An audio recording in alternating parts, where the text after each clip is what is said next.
E eu converso agora com o professor universitário do Unitoledo, Milton Pardo Filho, que atua na área do direito do consumidor. Hoje, 15 de março, é o Dia Mundial do Consumidor e a gente vai falar sobre isso com ele. Bom dia, professor. Muito obrigada pela sua presença aqui no Cidade Aberta. Bom dia, eu que agradeço. Professor, vamos explicar para o nosso ouvinte o que caracteriza uma relação de consumo? Primeiro a gente precisa lembrar um pouco da definição de consumidor e de fornecedor. Consumidor é todo destinatário de algum produto ou de serviço, todo destinatário final de algum produto ou serviço. Então, sempre que você verificar a existência, né, de consumidor, de destinatário final de produto ou serviço, você tem uma relação de consumo. Do outro lado, nós temos o fornecedor. O fornecedor é qualquer pessoa jurídica, pessoa física, inclusive os entes públicos, né, que colocam à disposição do mercado de consumo determinado produto ou serviço. A amplitude é muito grande, né? Algumas atividades específicas elas estão fora e não são caracterizadas como relação de consumo. Por exemplo, as relações trabalhistas, né? As questões de direito tributário, isso realmente fica fora.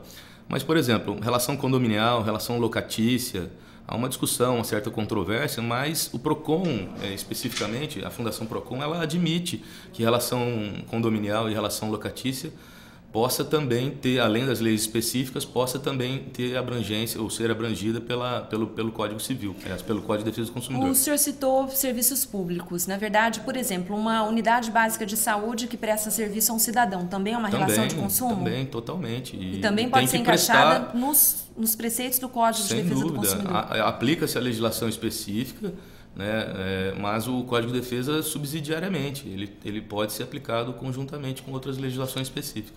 Professor, e quais são os direitos básicos do consumidor? Então, o consumidor ele tem direito à proteção à vida, à sua dignidade, à saúde, segurança. Tudo que prevê a Constituição. Isso, a informações adequadas, precisas, acesso à educação de qualidade, a serviços públicos de qualidade.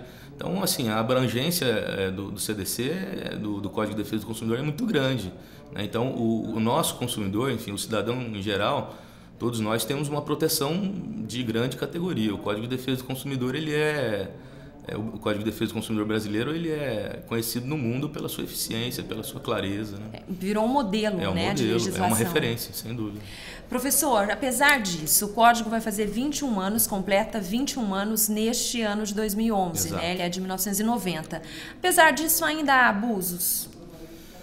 Sem dúvida.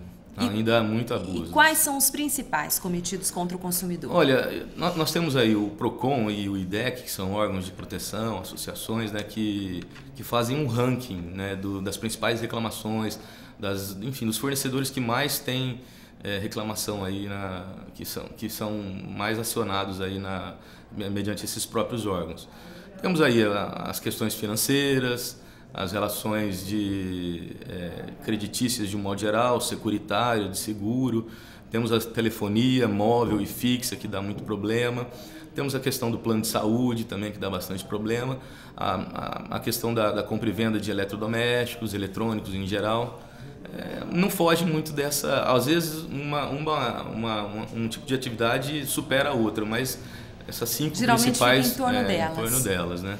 E agora, como é que o consumidor pode fazer valer os seus direitos sem ter que recorrer à justiça? Isso é possível? Sim, sem dúvida. Ele deve buscar alguns órgãos de defesa do consumidor, buscar o PROCON, o IDEC, ou ele pessoalmente ir até o juizado especial.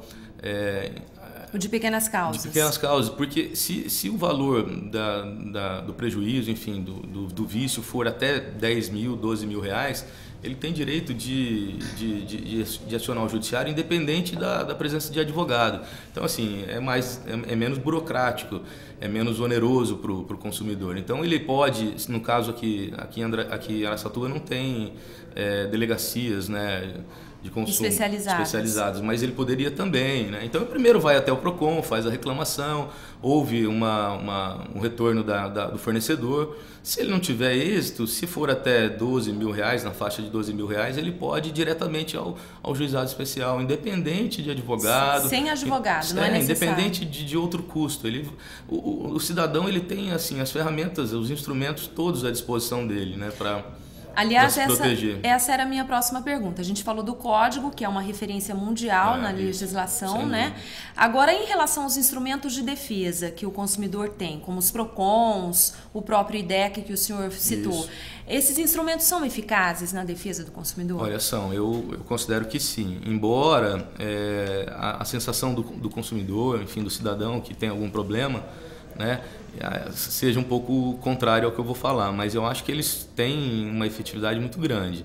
Eles estão fazendo um bom trabalho e muitas coisas são resolvidas amigavelmente.